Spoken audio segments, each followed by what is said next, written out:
Freelance copywriter. If you've been looking for a non-BS sales training that can actually help you close deals with clients that you put on calls, listen up. This is what you've been looking for, okay? This is my full-on sales process breakdown on how to close copywriting clients that I've used with over 100 copywriters that I've worked with. And I have no fancy Lambos. I have no pitches in today's training. I'm not a sales coach. It's pure value from what worked for me personally and my clients as well, okay? Disclaimer, it is going to be boring, okay? I don't have any fancy slideshows and presentations and fancy music and like LED lights in the background and all of that shit, okay? So it's going to be boring. So if you can't commit to watching the entire thing because you're lazy and you just wanted to, see some flashy lights and entertainment, then click off the training right now, okay? I don't need the views. I don't need the 10% watch rate on the video, okay? If you're not actually serious about growing as a copywriter, and if you're not actually serious about learning and implementing these strategies that I'm about to show you, then don't stay, right? The only way this is going to work for you, and the only way you're going to get value out of this is if you stay from end to end, okay? So just wanted to clarify that because this is going to be a very, very structured training and you're going to learn everything from A to Z, but you have to pay attention, okay? So please close your phone, close the door to your room, put in your AirPods and listen here, have 100% focus. Otherwise, it's going to be for nothing, okay? I don't want to waste your time. I don't want to waste 1 hour of your time. So if you can't do that for 1 hour, then it's better to not watch it, okay? The sales training that I'm going to present to you today is the exact sales training that helped one of my clients, Megan. I actually have a client interview with her on my profile if you want to take a look at that. She closed 3 clients using this exact process as a beginner and with no case studies or portfolio, okay? So why I'm showing you this specific example, because if she did it with no case studies and no fancy portfolio, you can do it as well, okay? Whether you don't have these things or if you have them, it's even better, okay? So, without anything further to do, let's get right into it. First things first, let's change some beliefs, okay? Let me tell you the truth about sales that the gurus don't tell you because they want to sell you into their courses, okay? First of all, the money is not in the follow-ups, okay? There's no, the money is on the call, okay? And right now I'm referring strictly to following up with people after the call, okay? When you are booking people in, yes, you can follow up and that's going to tremendously increase your performance. But if you already had the sales call with someone and it's finished and you didn't collect the cash, there's no follow-up, man. The money is not in the follow-ups in that case. It's on the call, okay? Secondly, the most important thing when it comes to sales is not persuasion or closing or, asking tacky questions and driving people, boxing people in to close them, right? It's not about that. Sales is about understanding and listening. If I can give you one golden nugget piece of advice right now, is that sales is more about human behavior and behavioral science than it is about techniques and scripts and all of that BS, okay? Next thing, you are ruining everything by having a pitch deck, okay? Everybody and their mother has a pitch deck these days. And what you're doing by, presenting a 30-minute pitch deck to people is you're just boring them to death. Okay? People are bored to see the pitch decks and the exact same frameworks and exact same colors and exact same sentences and exact same pitch decks every single time they get on a call with someone like you. So how do you expect that person to pay attention and actually pay you an invoice at the end of the call? Okay? And ultimately, you need to learn how to handle objections, okay? Because the truth is, out of 10 calls, you will get 8 objections, okay? And it doesn't serve you or the client when you're just letting them go without commitment, okay? If you know that what you have to sell is what will actually get that client to their goal, then you letting them go without the commitment is you making them a disservice, okay? Here's the thing, with sales, okay? You will have 10% of the people that will always buy from you, okay? There's the low-hanging fruits that they're just looking for a copywriter. They found you, you found them at the right time. Great synergy, they need it, they have the finances, they're not scared of investing, and they just go on with the contract. Okay, those are unicorns. There's 10% of the people that will do that. Then you have 10% of the people that will never buy. Okay? The skeptical, grumpy, and then close-minded people that will never buy, okay? Usually it's the people that jump on the call and they don't even greet you and they just straight up ask what's the price. Those people will never buy anything for you, okay? So there's nothing you can do, okay? And then the other 80% of your calls will be objections, will be people that will have a fear, a concern, a logistical issue, will have a problem. They want to move forward. In their heart, they know that this is what they need, but because they're biased or because, that's how they've been doing things or because of a logistical issue, they just can't say yes on the call, okay? So we're going to learn how to handle this in a later part of this training, okay? Because that's very, very important. And last thing, guys, the best training on the planet, I can give you the framework right now and I can give you the step-by-step process and what to say and how to say it. But the best training on the planet and the best thing that you can do after you watch this is reviewing your own sales calls with the perspective of a learner and implementing the small changes that will actually make the difference next time. Because when you're on the call with that person, there are certain things that you maybe don't realize at the moment. But when you look back at the calls 2 days, 3 days, 4 days later, with the perspective of learning what the fuck you did wrong that didn't, that you didn't convert that person, that's when you will learn the most about it, okay? So reading books is not going to help. Watching sales courses is not going to help. This is what you need in order to get better at sales, okay? You need a framework, which I'm going to give it to you right now, but can you actually meet me in the middle and do your side of the job, which is commit to implementing the training and then reviewing your own sales calls. Because if you do these two things, I promise you will get better at sales. And it's undeniable. It will happen, okay? Now, how do we define a sales process? Because I want to clarify that. So a sales process is not necessarily a script, okay? That's something different. That's something we don't want to use because it's not customized. It's not something that will that you will be able to use to go through all of the scenarios you will encounter, okay? Because everybody is different. Every single person will have a different vibe, different state of mind, different energy level, and different objection, different way of seeing things in different perspectives. So having a script is not really helpful, okay?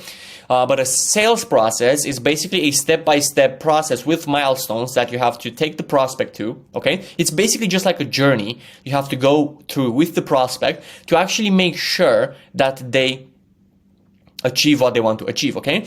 And the sales process I'm going to show you today is made up of three big pillars, okay? The first one is identify the gaps, okay?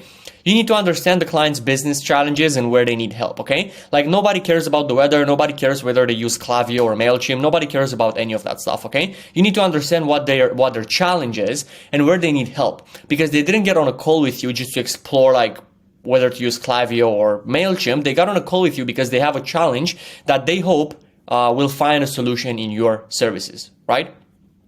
Secondly, your pitch has to match the solution to this problem, okay? Pitching your services as the solution to their problems with not a lot of technical terms is what's going to get you the sale ultimately. Because if you just pitch the technicals, they got on a call with you, they know you're a copywriter, so of course they know you write emails and you write blogs and your rate is X, Y, and Z and blah, blah, blah, okay? But when you pitch your services as the solution to their problems, that's when everything changes, okay? And again, I'm going to walk you through exactly how to do this, okay, on this training, so bear with me here. And then the last thing is handling the objections. As I said, you need to be able to challenge them to commit and help them navigate their fears so that they take the best decision, okay? There is no such thing as having a solution in front of you, having the capabilities when it comes to finances and time to apply that solution and saying no. You have to be stupid, okay? And you have to understand that the reality that nobody wants to tell you because it sounds bad on camera is that in sales you need to be kind of pushy, okay? And not pushy in terms of getting someone to take out a loan to work with you. Being pushy in the sense of making that person understand what they need and having the conversation that nobody wants to have with them, okay? Because ultimately, on the end of the call, my friend, there's only 4 things that can happen, okay? It's either yes, let's move forward, no, I don't need your service, they hang up on you, or they say fuck you, okay? These are the only 4 things that can happen at the end of a sales call, and you have nothing to lose if you just try. If you just try to challenge their beliefs, to convince them, and to try and make them see why they need your service, okay? And again, we're gonna push. We're gonna push on this idea a bit later, okay? But for now, let's establish something first, okay? before getting into the sales process, you need to kind of frame the call, okay? Because when you set the right expectations, then people are way easier to talk to, and it's way easier for you to actually go on with your sales process, okay? So we need to frame the call. What I need you to stop doing right now, which I know is what you're probably doing in most of the cases, is using the frame that's been going on for like 5 years, that ultimately like Sam Ovens is the one who put it together, and everybody and every coach and their mother is using this frame, because that's not going to serve you, okay? So did you ever hear this on a sales call, or are you saying this yourself? Yeah, so how these calls usually go, Name, is I will ask you a few questions about your X, Y, and Z, and if I feel like what I do can potentially help you, then I will offer you a game plan of my services, and we can see how we can go from there. Sounds good? Right, this is the salesiest frame that you can use in this day and age. Everybody's using it. Everybody thinks they're being helpful by using this, but you're not being helpful. You just sound like the other 10,000 salespeople that got in touch with that person.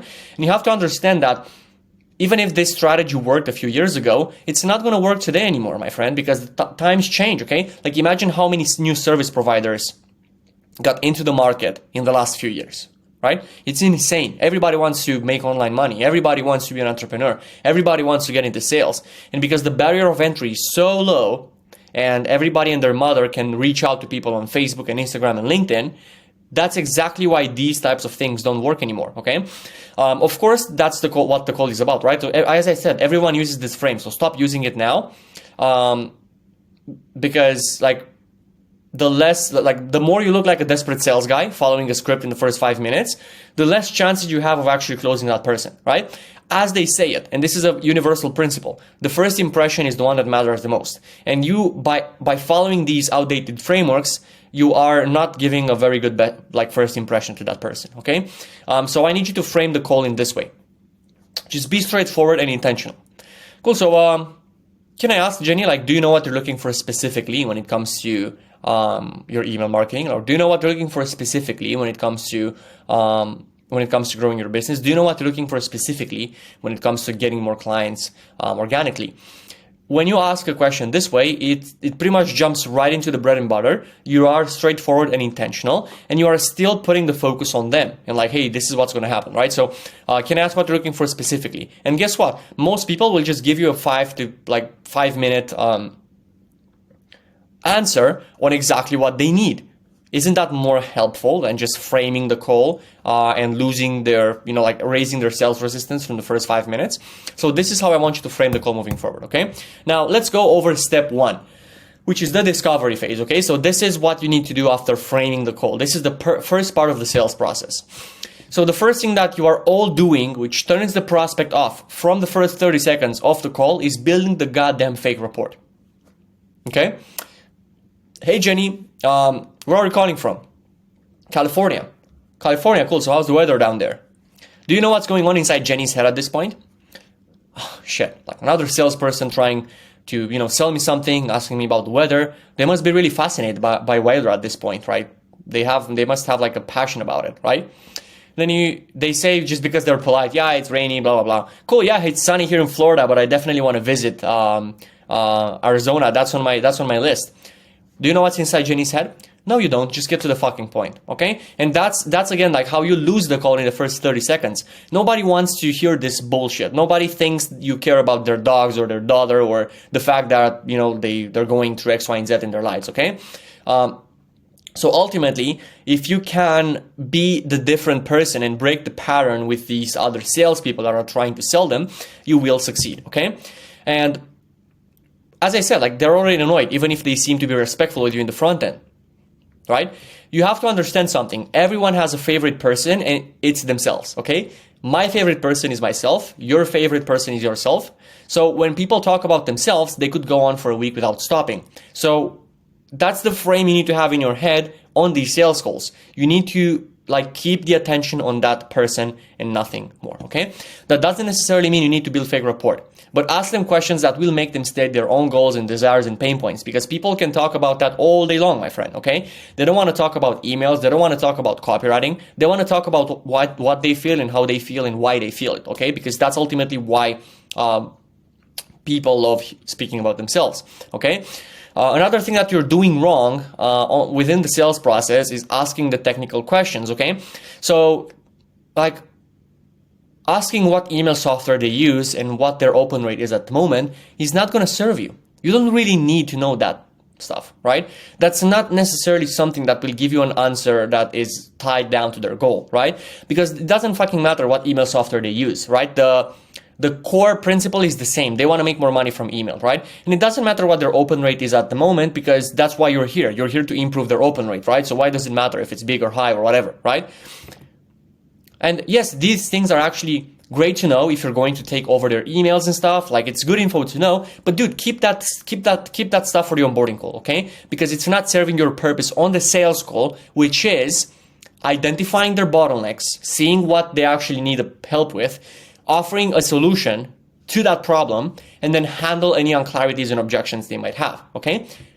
These are the only 3 things you need to know if in the discovery phase, okay? What their ultimate goal is and why did they feel like they needed to have a conversation with you, because nobody jumps on a 45-minute sales call without actually having a deep reason for that, okay? Secondly, you need to know what is it that they're currently doing and why it's not working for them. Because if it would have been working, they wouldn't be on a call with you, right? Or if they're not looking for improvement and making it better, they wouldn't be on this call with you initially, okay? That's what you need to understand. Number 3, you need to know what happens if it doesn't work and why the alternative sucks, okay? Because sometimes with people, in order for them to actually, get some urgency in their head about why they need to work with you and why they need this solution, is to remind them of what happens if shit hits the fan, okay? What happens if you can't make this work in the next 3 months? Well, I'm gonna have to invest more money in ads. I'm gonna have to dip into my savings. I'm gonna have to hire an in-house department. So all of these things are pain points that they want to avoid by leveraging something like your solution, okay? There is no time you need to spend in the discovery process, okay? So you don't need to spend 20 minutes, 30 minutes, okay? If you can identify these 3 things from the first 5 minutes of the conversation, great, go on with your pitch, okay? Don't just spend your time asking useless stuff just so that you build a connection for longer. People don't care about building a connection with you. That's the hard truth, okay? People care about solving their problems. That's why cold outreach works, okay? If people cared about you building a connection with them, then nobody would respond to cold outreach messages. Yet here we are, booking hundreds and hundreds of sales calls every single month for us and our clients through cold outreach, right? Why does that work? Because the way we frame our offer and the message that we send is like exactly what they need to fix a problem, okay? If people wanted to build a connection for longer, then nobody would respond to a direct response marketing message, right? Whether that's through messages and ads and emails and whatever, okay? And these things are just smoked strategies, my friend, and they're not going to serve you, okay? Building connections and like having a conversational flow with people and asking what would that do for you and stuff like that. Like, that's so 2021, man. Like, you get over that stuff, okay? We're not wearing masks on the street anymore. You have to learn new strategies. Here's what questions you actually need to ask, okay? I'm giving you the step-by-step framework now. So this is exactly what you need to ask in order for people to actually give you what you need so that you can move on with the sales process, okay? You can ask, just to see if it's doable, Jenny, like, what is it that you're trying to achieve through this channel or through these blog posts ultimately? Like, yeah, having content and being consistent is cool, but what is it ultimately that you're trying to achieve? Behind every blog post, there is the desire to build more authority and rank higher on Google and increase authority and increase your organic lead flow, okay? Behind every email is the desire of a person to hear the notification bell on their phone that they're making sales, okay? There is a reason behind every single thing, and that's what we need to find out in the discovery phase, okay?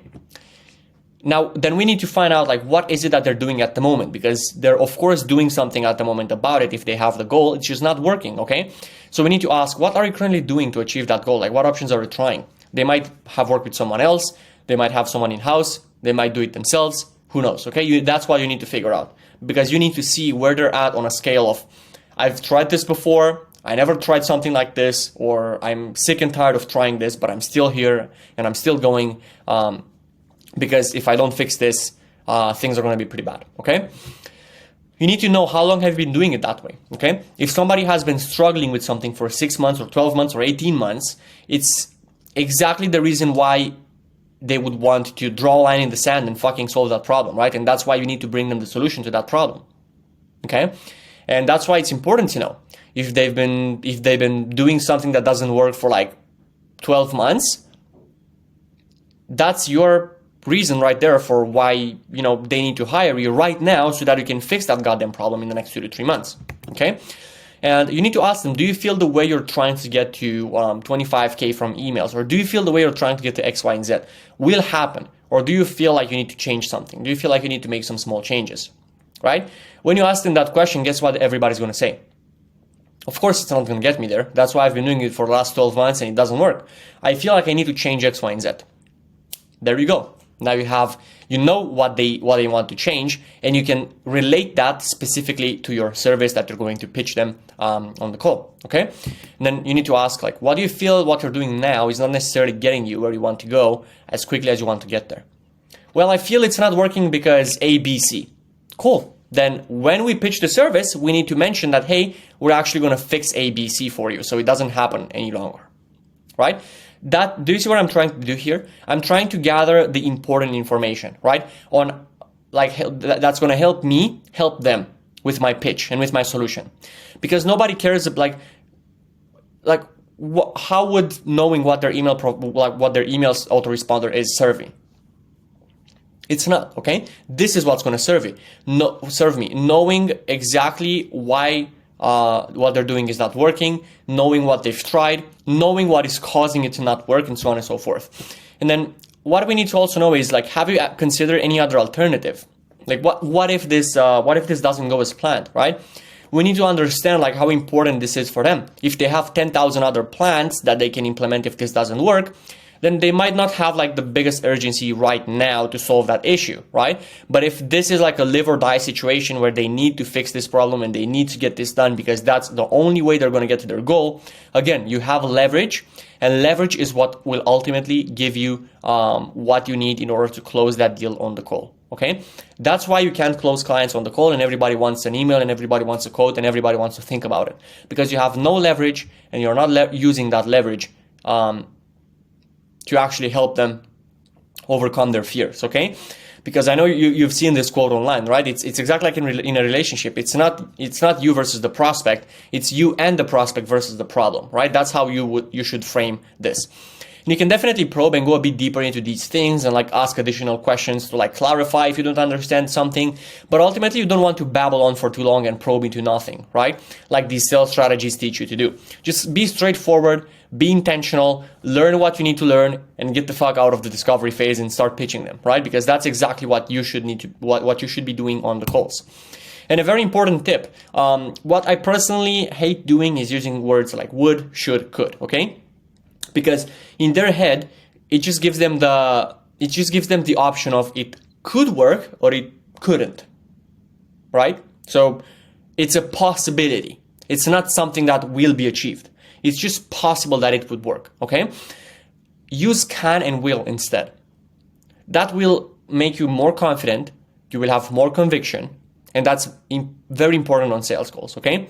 Because if it can get them there, if it will get them there, it's an entirely different conversation than it could get you there, or we would need to do that in order to get you there, right? So a very important tip to keep in mind. Okay, now after you have these things, after you have your answers to these questions that I just showed you right here, we move on to step number 2, which is pitch them based on what they need. Don't pitch them emails. Pitch them, I will increase your revenue without any additional ad costs or hiring expensive agencies, which I know was your bottleneck in the past, Jenny, because you said you can't sustain like paying the expensive 4-figure retainer to agencies anymore, and you would like to lower your overhead when it comes to scaling the business. So email is a perfect channel to do that, and I can help you with it. Do you see the difference? Don't pitch them logs. Pitch them, so what we can do is we can increase your authority and get more organic customers. That's not only gonna, increase sales, but what I care about, Jenny, is also building some social proof for you, so that when people look you up from other channels and they Google you, they can actually see where you're coming from and what's your background and what are the results that you have achieved so far. Don't pitch them sales page copy. Pitch them, I will optimize your numbers, right? So that when you want to launch the sales funnel in the future, based on a 3% or 4% conversion rate that we've been seeing on average with these sales funnels, you just have to do X, Y, and Z to hit your 25K goal, right? So what you need to understand about pitching services is that no one cares about blogs. No one cares about copywriting, okay? Nobody gives a fuck about copywriting. People only care about what they ultimately need, okay? People want to hit their goal and achieve what they truly desire. And do you think they just sit around and think, dude, I really want a Google Doc with a few emails on it? Or do you really think people desire a Google Doc with copy in it, right? If that was the case, then you would be a millionaire right now because everybody would buy your services. But that's not the truth, unfortunately. Okay? Yes, their desire and their goal and what they're trying to achieve is tied to that, but you need to identify what the desire is first, because behind every like surface level answer, there is a reason deep down below that you need to find on the sales process. And as I said, the key to this, okay, there's no shiny strategy. There's no word you're going to say that's going to, make them pay the invoice. You just have to be a good listener, because being a good listener will ultimately enable you to have a good pitch, and you will not need a pitch deck anymore because you can just freestyle the pitch based on what they said, which is what you should be doing, right? So that's the only hidden strategy. Just be a good listener, okay? So if you actually do what I told you to do and ask those questions, you should have a pretty good understanding of what their goal is and what they're struggling with, right? And if you can learn like the 2 to 3 things they're struggling with and what their goal is, and you can identify how your specific service can get them there, then that's it, okay? That's what you need to make the sale. And the way I would pitch the services, as I said, is based on how you can help them achieve that, okay? Make the difference between these two pitches, okay?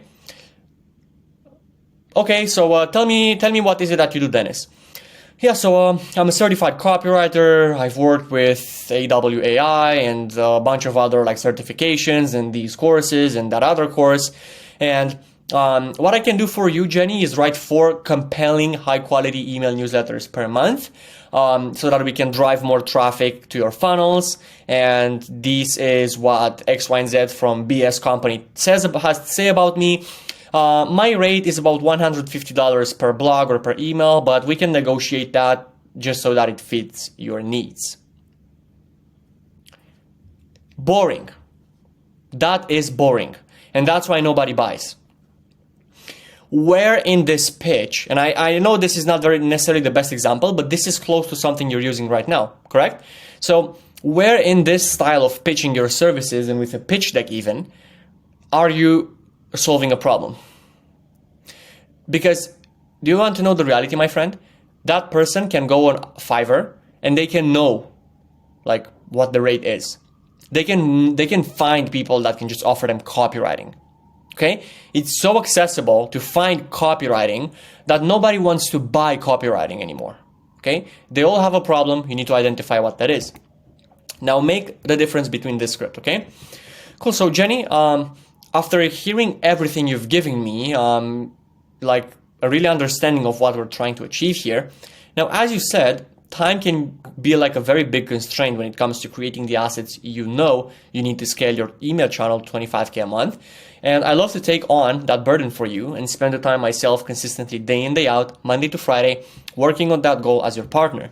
Now, in terms of scaling to that $25,000 a month goal so that you can reinvest back into your other channels as well, which I know the ultimate goal is, in my opinion, what we would need to do is X, Y, and Z and ABC. And based on average industry numbers, that should get us to your goal. Does it make sense so far? Yes. Cool. So with that being said, Jenny, here's how I'm thinking of achieving that. Since you said you have an email list of X, Y, and Z, how about we send them an email every 3 days, alternating between value and making offers to keep them engaged, but also push people over the line to take a decision and change their life to work with you. And I'll come in with my pre-existing optimization strategies and work on doubling your engagement as well and increasing the open rate, because that alone should help us get to at least 30 to 40% of the goal. So ultimately, I will send over a weekly report on how things are going, and I will personally manage the emails for you so that you don't have to deal with it anymore. Right? So all you have to do when working with me, Jenny, is just focus on what you said you want to focus on, and let me take care of email, and we can get you to 25K a month, right? Now, with that being said, like, do you feel this could actually help you achieve that 25K a month goal?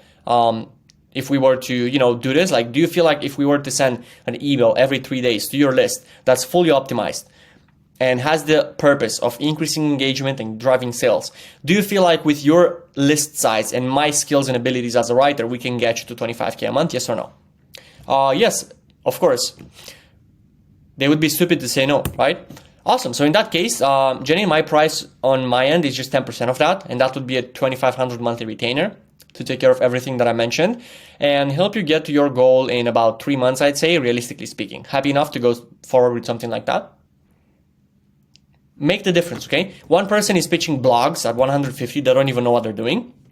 The other person understands that Jenny's biggest constraint is time and strategy.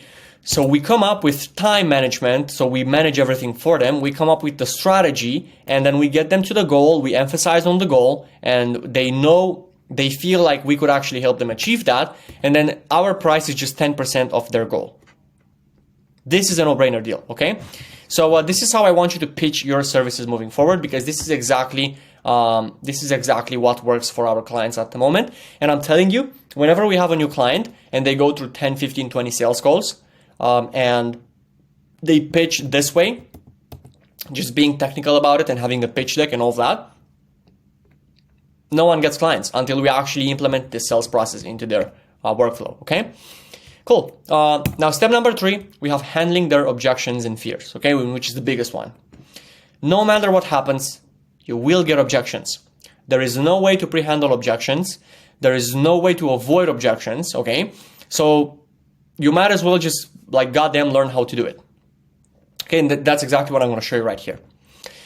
You need to understand there's only one objection that's real, and that is fear, okay? It's either fear of them. So maybe they don't believe that what they have can actually get them there with your help. Fear of you. They don't necessarily feel like you are as good as you say and that you can actually get them to their goal. Fear of getting scammed again. Okay, so maybe they've been burned in the past by other copywriters, by other types of service providers, and they just don't want that to happen again. And fear of not getting the results. Okay? And the other shit you hear is all a big smoke screen. Like, I need to think about it. I need to speak with my partner. I need to figure out finances. Okay? These are all smoke screens. Nobody, like, whenever I'm on calls, and I hear people say, yeah, just give me a week so I can sit on it and mule it over.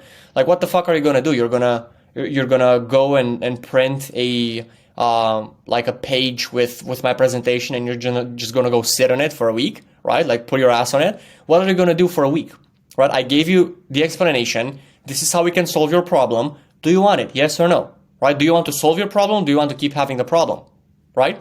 So all of these things are actually smoke screens, okay?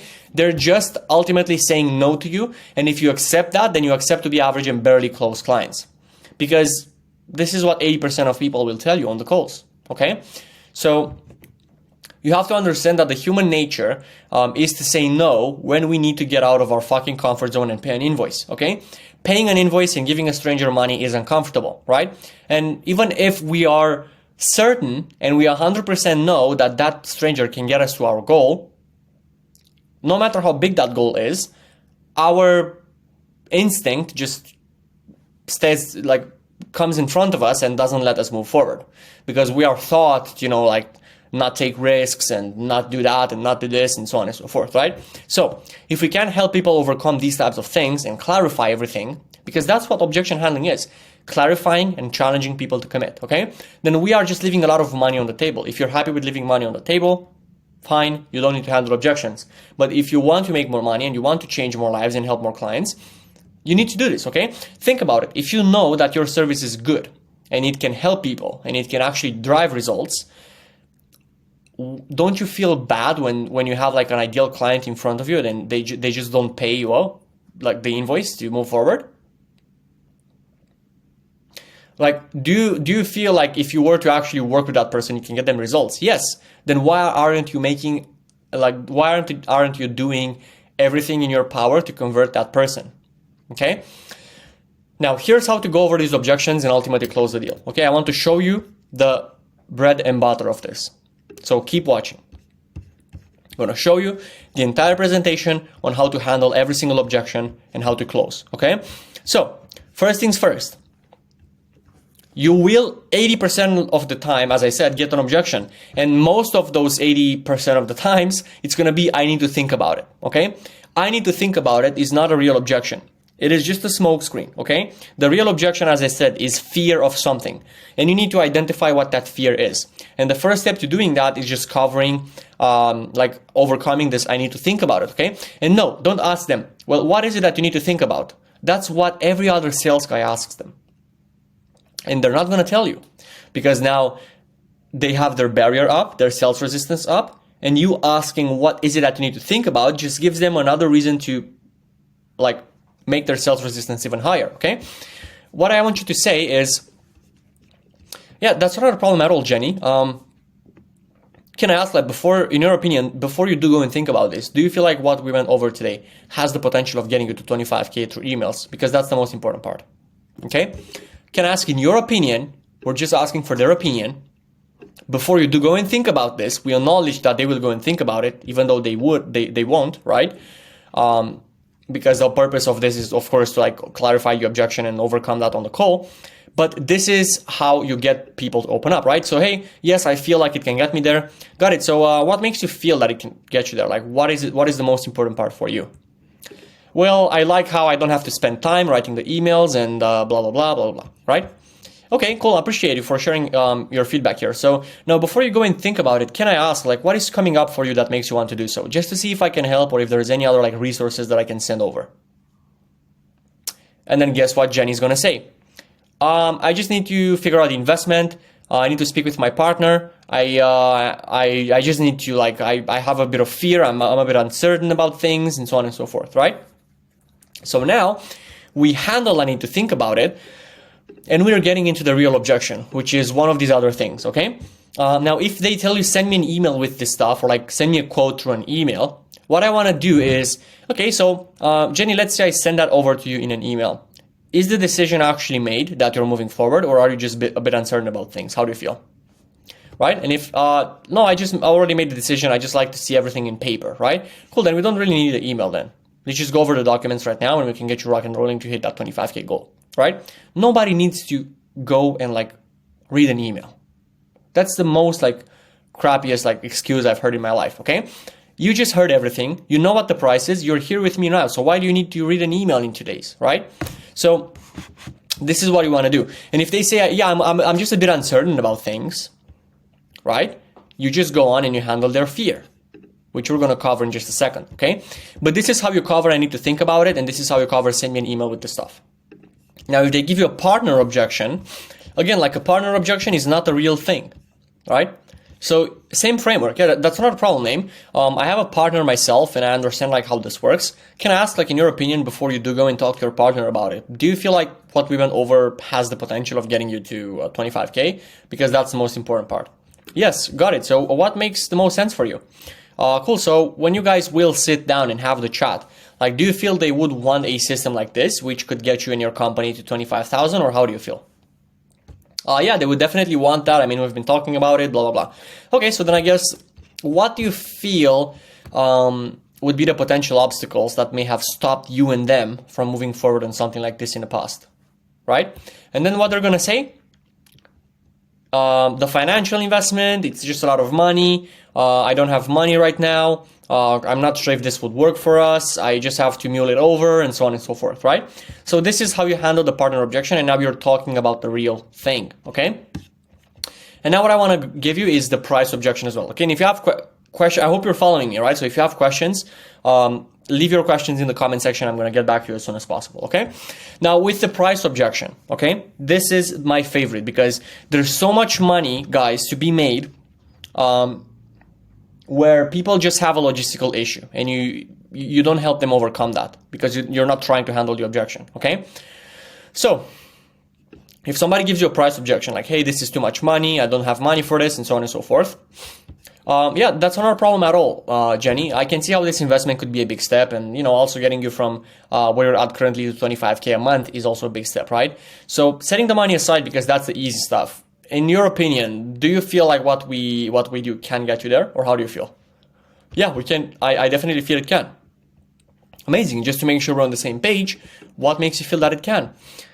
Well, X, Y, and Z, and ABC. Okay, so basically just double checking here, right? Okay, so if you had the 6K for the 3 months in your hand right now, you would do it, right? You wouldn't just go on and sit on the beach in the Bahamas, right? No, I would definitely do it. Or if not, like if they tell you no, okay, if they tell you that there is like a bit of uncertainty there, then that's getting into fear, okay, and that is going to be the biggest part when it comes to objection handling. But yeah, what I want to do, basically, if they committed to the idea that, hey, if I had the money, I would do it, and I feel like this can actually help me, I want to identify if it's just a logistical thing that I can solve with them right there and then, or if it's a bit of uncertainty about the service. So just ask them straight up. All right, so I guess, like, is it the case of a little bit of uncertainty around the investment, or is it just you don't have the funds available? Like, which one is it? And this is where it splits into two categories, okay? It either goes to fear or logistics. If it's logistical, then you are very close to closing a deal at this point, right? If they acknowledge that they want it and they need it and it's just logistical, this is how you identify it, right? Because nobody's going to say, no, I don't have $5,000 in the bank account that I can spend, because that's embarrassing, right? Do you know what they will say instead? I need to think about it, or let me check my finances, right? But then if you ask it this way and they say, yeah, it's just logistical, then what we can do is we can have an honest conversations about finances and see how we can actually help them get to their goal, okay? So we can say, okay, so would it be fair to say that this is just like an issue with the logistics of the investment, meaning that, that we can get you to 25K with the system. We just need to figure out how, right? Yes. Cool. So I guess if that is the case, would you like me to see how we can break this down to a more manageable process for you, Jenny, rather than investing it all at once? Would that help you move forward so we can get you 25K? Yes, that would definitely help. Awesome. So what we can do is we can go with ABC option or X, Y, and Z option with a bit of interest. Like, which one would make more sense for you? And at this point, you give them 2 installment options or maybe 2 different payment plans or whatever, and they will choose the one that works for them. Maybe somebody just has 3K, they want to get started, but they don't have the entire 9K to pay up front for 3 months, right? So this is how you handle the logistical objection. And if the option makes sense for them, perfect, glad we could find some common ground then. So should we get you onboarded? Happy enough to move forward with something like that? Yes. Boom, you just have a client that had a logistical concern, and now you close them because you actually went through this framework and you didn't just let them go after they said, I need to think about it, right? Because guess what happens? If they go and think about it for 2, 3, 4 days, they're not going to think about it. They're just going to forget about it, and they're going to forget what it is and how it can help them. And then, of course, it's not going to make sense for them to wire you 3K or 4K or 5K, right? So, yeah, that's how we handle logistics, people. In terms of fear, we're going to get into that in just a second, but I want to show you as well, like what you can do if they say, like, I have a few more calls with other copywriters, and I need to like finish with those until I take a decision. Okay. So, yeah, that's not a problem at all. I mean, if I were in your shoes, I'd shop around as well and like see which option fits me the best. Can I ask a quick question on the subject? Yes, sure. So what were you hoping to see from them that you didn't necessarily see on our end today? Right? And this is going to tell you exactly what's missing for them to take a decision, okay? And what I want you to do next is, got it, so besides that, then everything makes complete sense to you, the investment and everything else, right? Yes, it makes sense. I was just expecting X, Y, and Z, all right? All right, so I guess since the ROI makes sense and the process as well, like, here's what we can do to make sure that you A, B, C, and X, Y, and Z. How do you feel about this now? Right, and then you just handle their concern. Maybe their concern is that you don't have a guarantee. Maybe their concern is that you didn't show them any case studies or like any past success stories, right? So then what you want to do is you want to ask, clarify, and address that. And then ultimately, they will maybe not want to jump on with other people, right? Because their goal is to fix the problem as fast as possible. So why would they want to spend a lot of time with other people on calls, right? But yeah, anyways.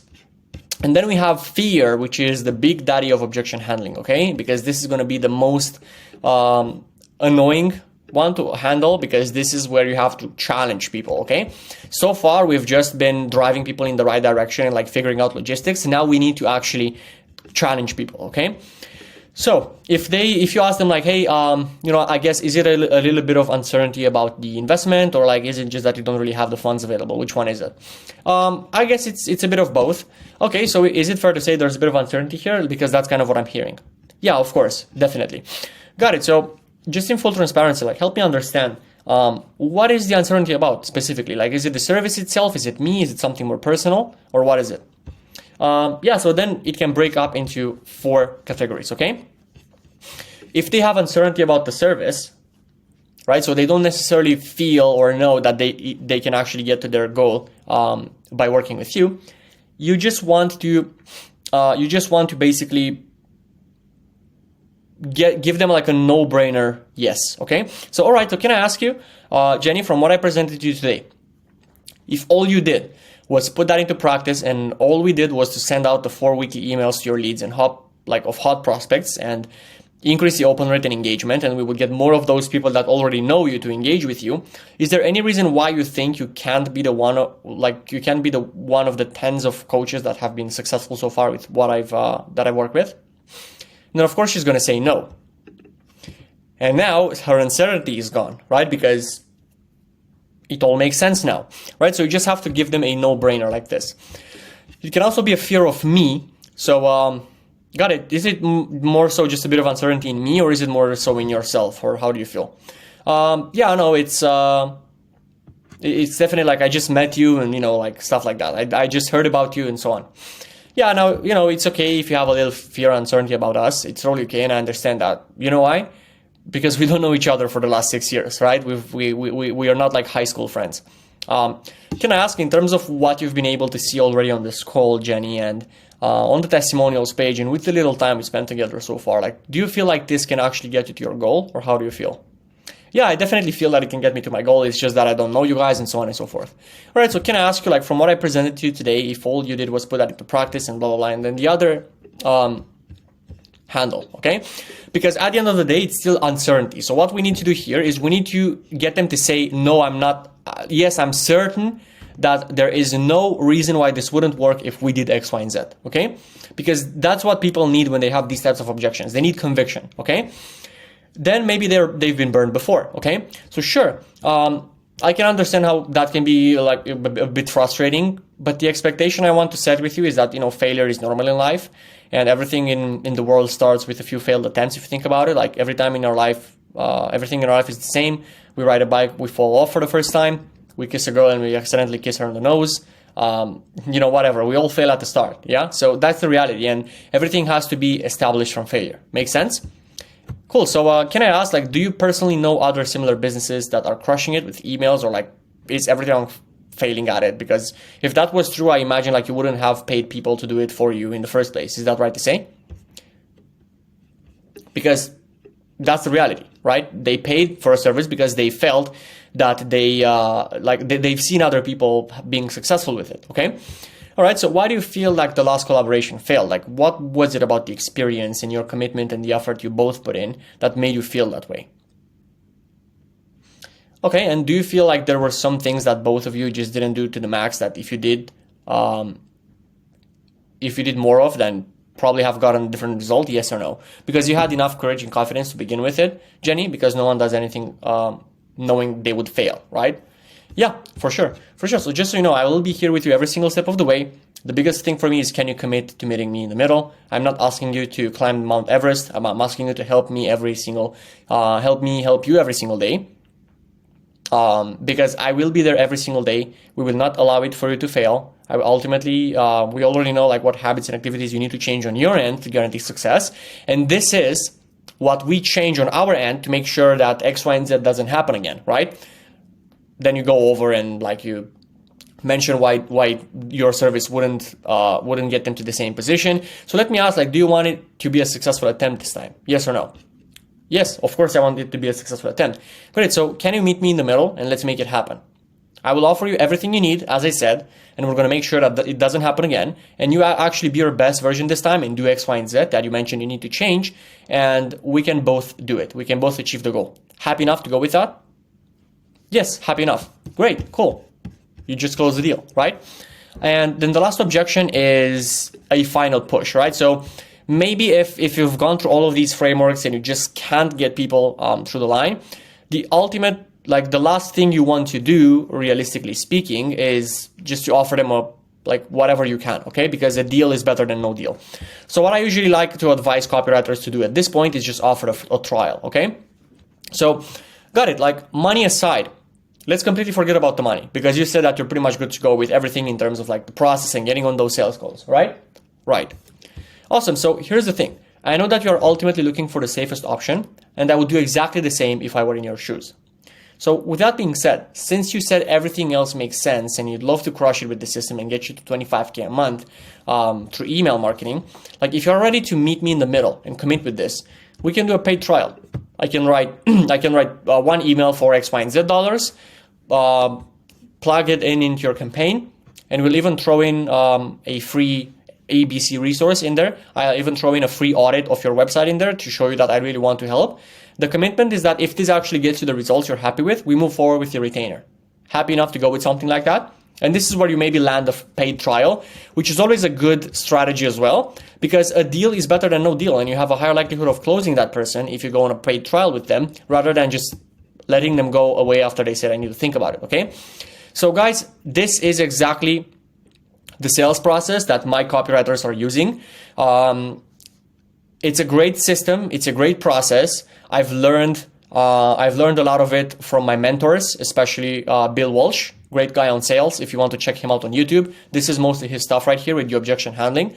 And I believe that if you want to get better at sales, you need to be uncomfortable because having the right conversation is always uncomfortable. So that's what you need to understand. That's what you need to do with your prospects as well. Okay. So with that being said, this was my A to Z sales process. If you feel like you got some value from it, what I would appreciate you do is to not share it with your friends, okay? Keep it for yourself and implement it and make some money. And then let's work together to make you even more. And if you feel like you want to see more raw content like this, where we actually cover the strategies and what you need to do and to say and everything else, then subscribe to this channel because I will post consistently 2 times a week trainings like this, okay? So with that being said, thank you for watching and I will see you in the next one.